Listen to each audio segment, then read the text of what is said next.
budaya dan pendidikan. Selanjutnya, untuk lebih jelasnya, kita akan menonton dalam video berikut ini. Oke, Bapak Ibu, jadi kita akan menonton video yang berjudul Sejarah Masuknya Islam ke Indonesia. Kita mulai ya.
Disediakan. Setelah itu, setelah bisa menjawab, langsung ke belakang dan diganti dengan teman yang kedua. Oke?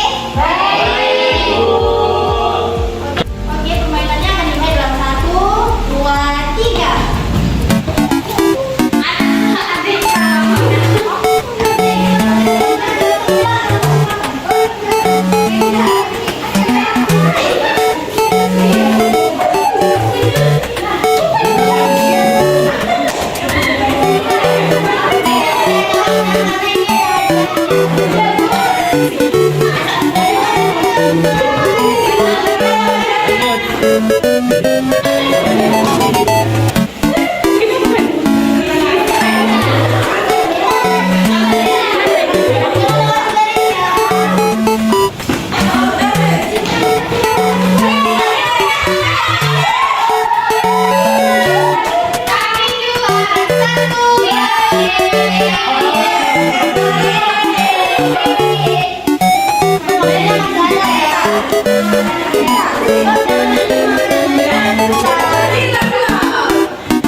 Oke, Kak.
Kita. Oke, terima kasih untuk tadi kita semua. Bila kita telah selesai melakukan pembelajaran hari ini dan tidak lupa dengan kesimpulan. Ada yang mengambil kesimpulan? Ada. Oke, silakan Miss Elisa. Assalamualaikum warahmatullahi wabarakatuh. Baik, di sini saya akan menyimpulkan tentang pelajaran kita hari ini, yaitu sejarah masuknya Islam ke Indonesia. Sejarah masuknya Islam ke Indonesia ada 3 teori. Assalamualaikum warahmatullahi wabarakatuh. Waalaikumsalam.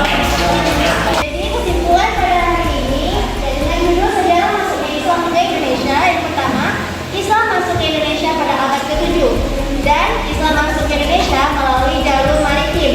Ada yang tahu apa itu jalur maritim? Tidak. Perdagangan. Oh iya, perdagangan, benar Taufik ya. Nanti ibu tulis namanya. Jadi jalur maritim itu ialah jalur perdagangan yang dimana Indonesia itu banyak sekali jalur perdagangannya. Dan ada 3 teori masuknya Islam ke Indonesia. Yang pertama teori Gujarat yang menyatakan Islam masuk ke Indonesia pada 13 Masehi. Yang kedua teori Persia yang menyatakan bahwasanya Islam masuk ke Indonesia pada 13 Masehi. Dan yang ketiga teori Arab dari bahwasanya Islam masuk ke Indonesia pada abad 7 Masehi. Kenapa para arkeolog lebih memilih 7 Masehi?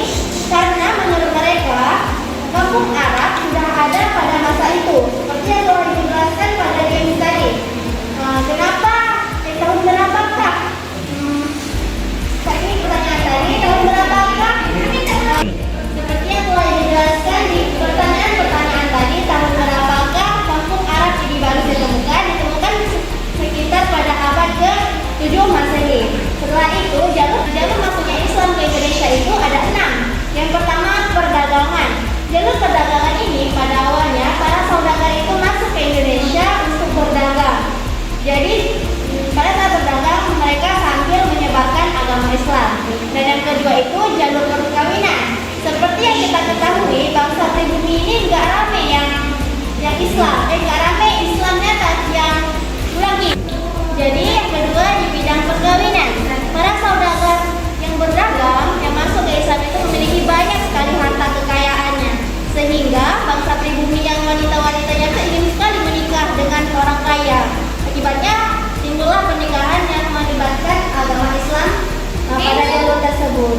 Yang ketiga ada pendidikan.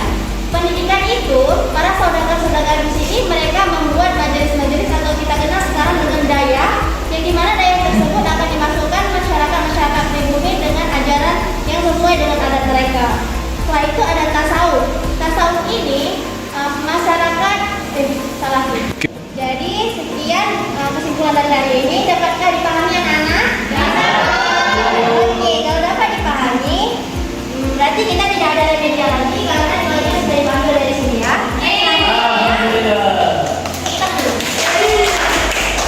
Oke, selanjutnya minggu depan